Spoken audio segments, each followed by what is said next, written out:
I agreed with every word you said then. Yes, I know. Whatever it was. I've come along here tonight, not sure what I'm supposed to do, except that there's the Pyramid film following. They said talk for 10 minutes, which for me is like asking me to swim the channel. You know, to talk for 3 hours, I'm more at home. But kind of this film, this documentary, fits into my work over 20 years, 22 years now. Very well. I've not seen it. I don't necessarily agree with everything in it because I've not seen it yet. I may well. I don't know. But where it fits in is this: we have been sold through generation after generation the idea that humans have so-called evolved in a upward line from kind of primitive savages up to, oh, we're very sophisticated, you know, we can fly to the moon now, and all that stuff. And actually, there's none of that gone on. And clearly there has, because it's in our face, and it's interesting that people often can't see what is there so blatantly obvious. You know, I've travelled widely in the world.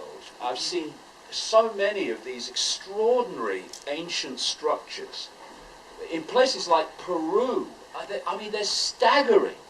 You've got these vast, hundreds of tons chunks of rock fitted together with other hundreds of tons chunks of rock so perfectly that you can't get a piece of paper between them. And this was done, you know, at a time when humans were apparently primitive. These fantastic structures around the world, many of them, we could not do today.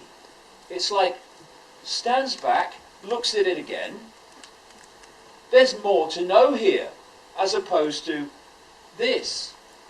And this whole theory of Darwinism, which is this incessant forward evolution caused by survival of the fittest, has been one of the great straitjackets that have held our understanding of the world and what we call history in this narrow band of perceived possibility.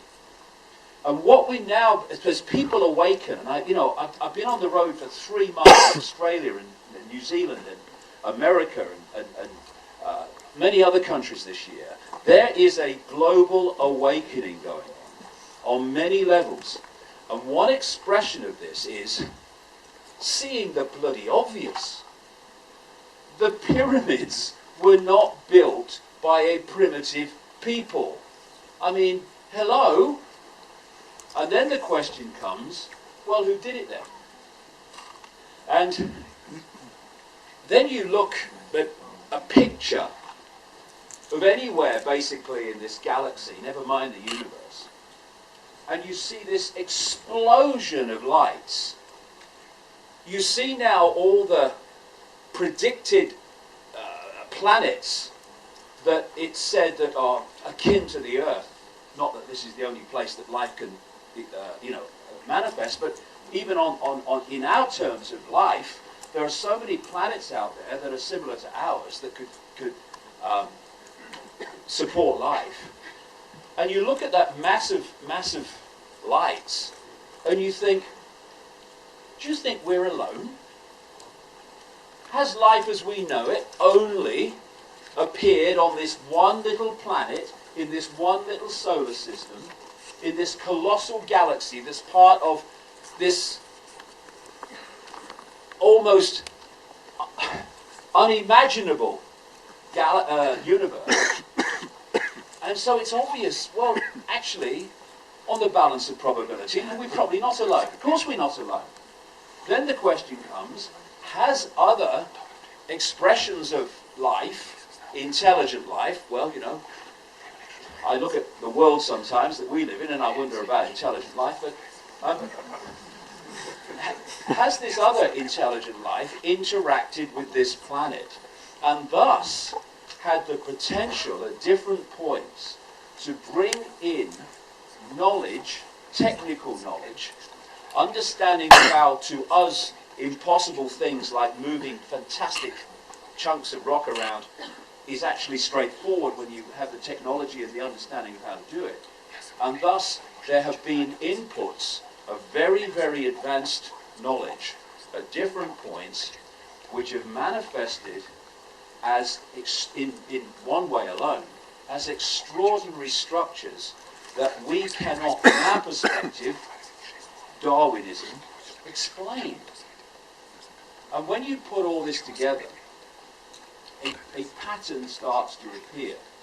That if you start to look at it from this perspective, suddenly the unexplainable, the mystery, always a mystery, starts to come into some kind of clarity.